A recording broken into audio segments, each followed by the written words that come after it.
ಆಕಾಶವಾಣಿ ಪ್ರದೇಶ ಸಮಾಚಾರ ಓದುತ್ತಿರುವವರು ಲಿಂಗಾನಂದ. ಮುಖ್ಯಾಂಶಗಳು. ಗ್ರೇಟರ್ ಬೆಂಗಳೂರು ಪ್ರಾಧಿಕಾರಕ್ಕೆ ಜೂನ್ 14ರಿಂದ 24ರೊಳಗೆ ದಿನಾಂಕ ಘೋಷಿಸುವಂತೆ ರಾಜ್ಯ ಚುನಾವಣಾ ಆಯೋಗ ಸೂಚನೆ. ಬೆಂಬಲ ಬೆಲೆ ಯೋಜನೆಯಡಿಯಲ್ಲಿ ಸೂರ್ಯಕಾಂತಿ ಖರೀದಿಗೆ ಕೃಷಿ ಮಾರುಕಟ್ಟೆ ಸಚಿವ ಶಿವಾನಂದ ಪಾಟೀಲ್ ಆದೇಶ. ಬೆಂಗಳೂರಿನ ಕಬ್ಬನ್ ಪಾರ್ಕ್ನಲ್ಲಿ ಇಂದಿನಿಂದ 10 ದಿನಗಳ ಕಾಲ ಮಾವು ಹಲಸು ಮೇಳ. ರಾಜ್ಯದಲ್ಲಿ ಹೆಚ್ಚುತ್ತಿರುವ ರೈತರ ಆತ್ಮಹತ್ಯೆ ಪ್ರಕರಣ, ಪ್ರತಿಪಕ್ಷ ನಾಯಕ ಆರ್. ಅಶೋಕ ಕಳವಳ. ಆಕಾಶವಾಣಿಯ 90 ವರ್ಷಗಳ ಸಂಭ್ರಮಾಚರಣೆ, ಬೆಂಗಳೂರು ಹಾಗೂ ಧಾರವಾಡದಲ್ಲಿ ನಡೆದ ವಾಕಥಾನ್ಗೆ ಉತ್ತಮ ಪ್ರತಿಕ್ರಿಯೆ. ಗ್ರೇಟರ್ ಬೆಂಗಳೂರು ಪ್ರಾಧಿಕಾರಕ್ಕೆ ಜೂನ್ 14ರಿಂದ 24ರ ಅವಧಿಯಲ್ಲಿ ಚುನಾವಣಾ ದಿನಾಂಕ ಘೋಷಣೆ ಮಾಡುವಂತೆ ರಾಜ್ಯ ಚುನಾವಣಾ ಆಯೋಗದ ಮುಖ್ಯ ಆಯುಕ್ತ ಜಿಎಸ್ ಸಂಗ್ರೇಶಿ ಸೂಚನೆ ನೀಡಿದ್ದಾರೆ.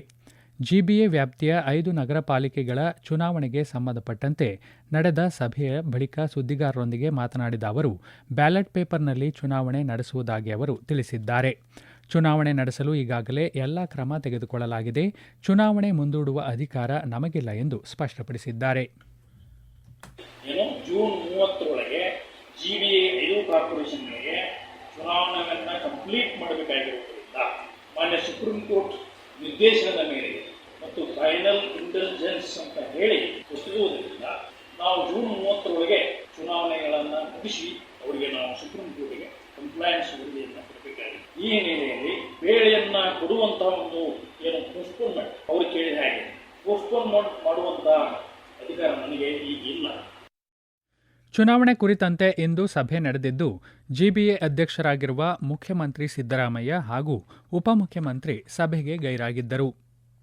ಈ ಹಿನ್ನೆಲೆಯಲ್ಲಿ ರಾಜ್ಯ ಚುನಾವಣಾ ಆಯುಕ್ತ ಜಿಎಸ್ ಸಂಗ್ರೇಶಿ ನೇತೃತ್ವದಲ್ಲಿ ಸಭೆ ನಡೆದಿದ್ದು, ಮುಖ್ಯ ಆಯುಕ್ತ ಮಹೇಶ್ವರ ರಾವ್ ಸಭೆಯಲ್ಲಿ ಭಾಗವಹಿಸಿದ್ದರು. ಬೆಂಬಲ ಬೆಲೆ ಯೋಜನೆಯಡಿಯಲ್ಲಿ 2025-26ನೇ ಸಾಲಿನ ಹಿಂಗಾರು ಹಂಗಾಮಿನ ಸೂರ್ಯಕಾಂತಿಯನ್ನು ಪ್ರತಿ ಕ್ವಿಂಟಾಲ್ಗೆ 7,721 ರೂಪಾಯಿ ದರದಲ್ಲಿ ಖರೀದಿಗೆ ಕಬ್ಬಿ ಅಭಿವೃದ್ಧಿ, ಸಕ್ಕರೆ, ಜವಳಿ ಹಾಗೂ ಕೃಷಿ ಮಾರುಕಟ್ಟೆ ಸಚಿವ ಶಿವಾನಂದ ಪಾಟೀಲ್ ಆದೇಶ ನೀಡಿದ್ದಾರೆ. ಕೇಂದ್ರ ಸರ್ಕಾರದ ಬೆಂಬಲ ಬೆಲೆ ಮಾರ್ಗಸೂಚಿಗಳ ಅನ್ವಯ ಬಾಗಲಕೋಟೆ, ಬೆಳಗಾವಿ, ಬಳ್ಳಾರಿ, ವಿಜಯಪುರ, ಚಾಮರಾಜನಗರ, ಚಿತ್ರದುರ್ಗ, ಗದಗ, ಕಲಬುರಗಿ, ವಿಜಯನಗರ, ರಾಯಚೂರು ಹಾಗೂ ಧಾರವಾಡ ಜಿಲ್ಲೆಗಳಲ್ಲಿ ಅವಶ್ಯಕತೆಗೆ ಅನುಗುಣವಾಗಿ ಖರೀದಿ ಕೇಂದ್ರಗಳನ್ನು ತೆರೆಯಲು ನಿರ್ದೇಶನ ನೀಡಿದ್ದಾರೆ. ನಾಫೆಡ್ ಮತ್ತು ಎನ್ಸಿಸಿಎಫ್ ಸಂಸ್ಥೆಗಳನ್ನು ಕೇಂದ್ರ ಸರ್ಕಾರದ ಖರೀದಿ ಸಂಸ್ಥೆಗಳನ್ನಾಗಿ ಹಾಗೂ ಕರ್ನಾಟಕ ಸಹಕಾರಿ ಎಣ್ಣೆಬೀಜ ಬೆಳೆಗಾರರ ಮಹಾಮಂಡಳವನ್ನು ರಾಜ್ಯ ಸರ್ಕಾರದ ಖರೀದಿ ಸಂಸ್ಥೆಗಳನ್ನಾಗಿ ನೇಮಕ ಮಾಡಲಾಗಿದೆ. ನೋಂದಣಿ ಅವಧಿಯನ್ನು 50 ದಿನ ಹಾಗೂ ಖರೀದಿ ಅವಧಿಯನ್ನು 60 ದಿನ ನಿಗದಿಪಡಿಸಲಾಗಿದ್ದು, ನೋಂದಣಿ ಜೊತೆಗೆ ಖರೀದಿ ಪ್ರಕ್ರಿಯೆ ಆರಂಭಿಸಬೇಕು ಎಂದು ಜಿಲ್ಲಾ ಟಾಸ್ಕ್ ಫೋರ್ಸ್ ಸಮಿತಿ ಅಧ್ಯಕ್ಷರಾಗಿರುವ ಜಿಲ್ಲಾಧಿಕಾರಿಗಳಿಗೆ ಸೂಚನೆ ನೀಡಿದ್ದಾರೆ. ರೈತರ ಹೆಸರಿನಲ್ಲಿ ವರ್ತಕರು ಮತ್ತು ಖರೀದಿ ಸಂಸ್ಥೆಗಳು ಬೆಂಬಲ ಬೆಲೆ ಖರೀದಿ ಕೇಂದ್ರಗಳನ್ನು ದುರ್ಬಳಕೆ ಮಾಡಿಕೊಳ್ಳಲು ಅವಕಾಶ ನೀಡಬಾರದು. ಖರೀದಿ ಪ್ರಗತಿಯ ವಿವರವನ್ನು ಪ್ರತಿದಿನ ರಾಜ್ಯ ಸರ್ಕಾರ ಹಾಗೂ ಕರ್ನಾಟಕ ರಾಜ್ಯ ಕೃಷಿ ಮಾರಾಟ ಮಂಡಳಿಗೆ ಒದಗಿಸಬೇಕು ಎಂದು ಸೂಚಿಸಿದ್ದಾರೆ. ತೋಟಗಾರಿಕೆ ಹಾಗೂ ಕರ್ನಾಟಕ ರಾಜ್ಯ ಮಾವು ಅಭಿವೃದ್ಧಿ ಮತ್ತು ಮಾರುಕಟ್ಟೆ ನಿಗಮ ಸಂಯುಕ್ತ ಆಶ್ರಯದಲ್ಲಿ ಬೆಂಗಳೂರಿನ ಕಬ್ಬನ್ ಪಾರ್ಕ್ನಲ್ಲಿ ಇಂದಿನಿಂದ 10 ದಿನಗಳ ಕಾಲ ಮಾವು ಮತ್ತು ಹಲಸು ಮೇಳ ನಡೆಯಲಿದೆ. ಗ್ರಾಹಕರಿಗೆ ಕಾರ್ಬೈಡ್ ಮುಕ್ತ ಸಹಜವಾಗಿ ಮಾಗಿದ ಹಣ್ಣುಗಳನ್ನು ರೈತರಿಂದ ನೇರವಾಗಿ ಒದಗಿಸುವುದು, ರುಚಿಯಾದ ತಾಜಾ ಹಣ್ಣುಗಳನ್ನು ಯೋಗ್ಯ ಬೆಲೆಗೆ ದೊರಕುವಂತೆ ಮಾಡುವುದು ಈ ಮೇಳದ ಉದ್ದೇಶ. ಮೇಳದಲ್ಲಿ ಬಾದಾಮಿ, ಮಲ್ಲಿಕಾ, ಸೇಂದೂರ, ರಸಪುರಿ ಸೇರಿದಂತೆ ಹಲವು ತಳಿಗಳು ಹಾಗೂ ಹಲಸಿನ ತಳಿಗಳಾದ ರುದ್ರಾಕ್ಷಿ, ಶಿವರಾತ್ರಿ, ಏಕಾದಶಿ, ಲಾಲ್ ಬಾಗ್, ಮಧುರ ಹಣ್ಣುಗಳು ಖರೀದಿಗೆ ಲಭ್ಯವಿದೆ. ದೇಶದ ಪ್ರಮುಖ ಮಾವು ಉತ್ಪಾದನಾ ಕೇಂದ್ರಗಳಲ್ಲಿ ಒಂದಾಗಿರುವ ಕೋಲಾರ ಜಿಲ್ಲೆಯ ಶ್ರೀನಿವಾಸಪುರ ತಾಲೂಕಿನಲ್ಲಿ ಇದೇ 15ರಿಂದ ಅಧಿಕೃತವಾಗಿ ಮಾವಿನ ಮಾರುಕಟ್ಟೆ ಆರಂಭವಾಗಲಿದೆ. ಸುಮಾರು 65 ಎಕರೆ ಪ್ರದೇಶದಲ್ಲಿ ಮಾವು ಬೆಳೆಯುವ ಶ್ರೀನಿವಾಸಪುರ ಮಾವಿನ ನಾಡು ಎಂದು ಖ್ಯಾತಿ ಹೊಂದಿದೆ.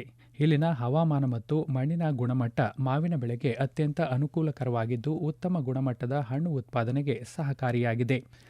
ಪ್ರಮುಖವಾಗಿ ಇಲ್ಲಿ ಬಾದಾಮಿ, ಮಲ್ಲಿಕಾ, ಬೇನಿಶಾ, ಇಮಾಮ್ ಪಸಂದ್, ಶಕ್ಕರ್ ಬೀಜ್, ದೇಸರಿ, ರಾಜಗಿರಿ, ಖುದ್ದೂಸ್, ಕೆಸರ್ ಮುಂತಾದ ತಳಿಗಳ ರೈತರ ಆರ್ಥಿಕ ಆಧಾರವಾಗಿದೆ.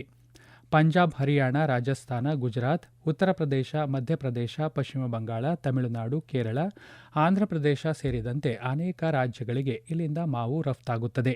ಮಾವಿನಿಂದ ತಯಾರಾಗುವ ಜ್ಯೂಸ್, ಪಲ್ಪ್ ಹಾಗೂ ಇತರೆ ಮೌಲ್ಯವರ್ಧಿತ ಉತ್ಪನ್ನಗಳಿಗೂ ವಿದೇಶಗಳಲ್ಲಿ ಉತ್ತಮ ಬೇಡಿಕೆ ಇದೆ. ರಾಜ್ಯದಲ್ಲಿ ರೈತರ ಆತ್ಮಹತ್ಯೆ ಹೆಚ್ಚುತ್ತಿದೆ ಎಂದು ಪ್ರತಿಪಕ್ಷ ನಾಯಕ ಆರ್ ಅಶೋಕ ಕಳವಳ ವ್ಯಕ್ತಪಡಿಸಿದ್ದಾರೆ. ಸರ್ಕಾರದ ವಿರುದ್ಧ ಅಸಮಾಧಾನ ವ್ಯಕ್ತಪಡಿಸಿರುವ ಅವರು ರಾಜ್ಯ ಸರ್ಕಾರ ರೈತರ ಮೇಲೆ ಗ್ಯಾರಂಟಿ ರಾಜಕೀಯ ಮಾಡುತ್ತಿದೆ ಎಂದು ಆರೋಪಿಸಿದ್ದಾರೆ. ರಾಜ್ಯದಲ್ಲಿ ಒಂದು ವರ್ಷದಲ್ಲಿ ಆತ್ಮಹತ್ಯೆಗಳ ಸಂಖ್ಯೆ 2,423ರಿಂದ 2,927ಕ್ಕೆ ಏರಿಕೆಯಾಗಿರುವುದು ಸರ್ಕಾರದ ವೈಫಲ್ಯಕ್ಕೆ ಹಿಡಿದ ಕೈಗನ್ನಡಿ ಎಂದು ದೂರಿದ್ದಾರೆ. ಪ್ರದೇಶ ಸಮಾಚಾರ ಕೇಳುತ್ತಿದ್ದೀರಿ.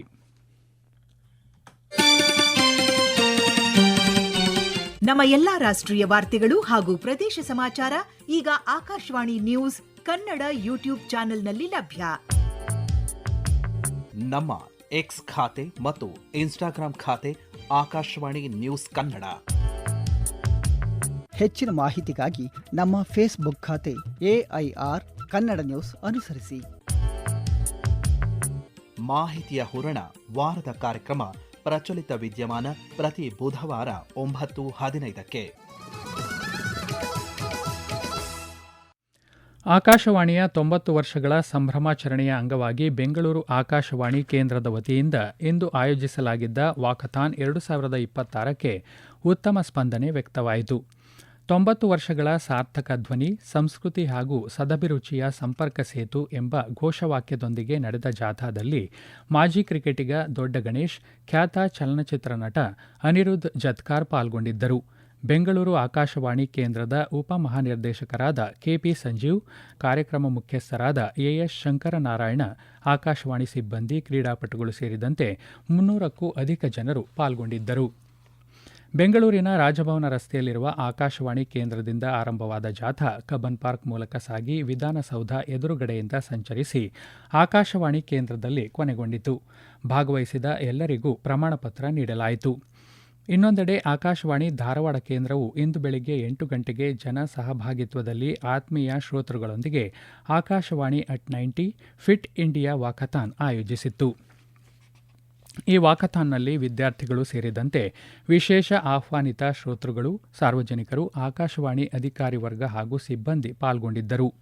ದಶಕಗಳ ಕಾಲ ನಾಡಿನ ಕಲೆ, ಸಾಹಿತ್ಯ ಮತ್ತು ಪರಂಪರೆಯನ್ನು ಮನೆ ಮನೆಗೆ ತಲುಪಿಸಿದ ಆಕಾಶವಾಣಿಯ ಮೈಲಿಗಲ್ಲನ್ನು ಸ್ಮರಿಸಲು ಹಾಗೂ ನಾಡಿನ ಸಂಸ್ಕೃತಿ ಮತ್ತು ಸಾರ್ವಜನಿಕರ ನಡುವಿನ ಬಾಂಧವ್ಯವನ್ನು ಮತ್ತಷ್ಟು ಗಟ್ಟಿಗೊಳಿಸುವ ನಿಟ್ಟಿನಲ್ಲಿ ಈ ವಾಕಥಾನ್ ಹಮ್ಮಿಕೊಳ್ಳಲಾಗಿತ್ತು.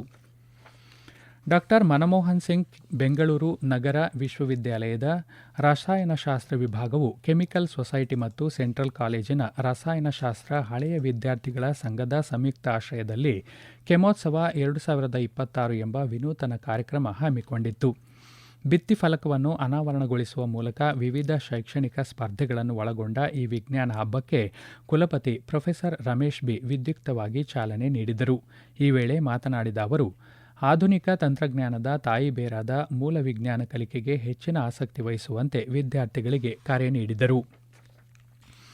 ದಾವಣಗೆರೆ ಜಿಲ್ಲೆಯಲ್ಲಿ ಕಳೆದ 2 ವರ್ಷಗಳಿಂದ ಮಳೆ ನೀರು ಸಂರಕ್ಷಣೆಗಾಗಿ ಹಮ್ಮಿಕೊಂಡಿರುವ ವಿವಿಧ ಯೋಜನಾಬದ್ಧ ಕಾಮಗಾರಿಗಳ ಫಲವಾಗಿ ಜಿಲ್ಲೆಯ ಅಂತರ್ಜಲ ಮಟ್ಟ ಸರಾಸರಿ 2 ಅಡಿಗಳಷ್ಟು ಏರಿಕೆಯಾಗಿದೆ. ಇದು ಪರಿಸರ ಸಮತೋಲನದ ದೃಷ್ಟಿಯಿಂದ ಆಶಾದಾಯಕ ಬೆಳವಣಿಗೆ ಎಂದು ಜಿಲ್ಲಾ ಪಂಚಾಯಿತಿ ಮುಖ್ಯ ಕಾರ್ಯನಿರ್ವಾಹಕ ಅಧಿಕಾರಿ ಗಿತ್ತೆ ಮಾಧವ ವಿಠ್ಠಲರಾವ್ ತಿಳಿಸಿದ್ದಾರೆ. ಮಳೆ ನೀರು ವ್ಯರ್ಥವಾಗಿ ಹರಿದು ಹೋಗುವುದನ್ನು ತಡೆದು ಪ್ರತಿಯೊಂದು ಮನೆಯಲ್ಲೂ ಇಂಗುಗುಂಡಿ ನಿರ್ಮಿಸಿಕೊಳ್ಳುವ ಮೂಲಕ ಅಂತರ್ಜಲ ವೃದ್ಧಿಗೆ ಸಾರ್ವಜನಿಕರು ಸಹಕರಿಸಬೇಕು ಎಂದು ಅವರು ಕರೆ ನೀಡಿದ್ದಾರೆ. ಕೇಂದ್ರ ಉಕ್ಕು ಮತ್ತು ಭಾರೀ ಕೈಗಾರಿಕಾ ಸಚಿವ HD ಕುಮಾರಸ್ವಾಮಿ ಅವರು ಇಂದು ಹಾಸನ ಜಿಲ್ಲಾ ಪ್ರವಾಸ ಕೈಗೊಂಡಿದ್ದು, ಹೊಳೆನರಸೀಪುರ ತಾಲೂಕಿನ ಮಾವಿನಕೆರೆ ಬೆಟ್ಟದ ರಂಗನಾಥಸ್ವಾಮಿ ದೇವಾಲಯಕ್ಕೆ ಭೇಟಿ ನೀಡಲಿದ್ದಾರೆ. ಬಳಿಕ ಅವರು ಹಾಸನ ನಗರದ ಭುವನಹಳ್ಳಿ ಶ್ರೀ ದೇವಿರಮ್ಮ ಜಾತ್ರಾ ಮಹೋತ್ಸವ ಕಾರ್ಯಕ್ರಮದಲ್ಲಿ ಭಾಗವಹಿಸಲಿದ್ದಾರೆ.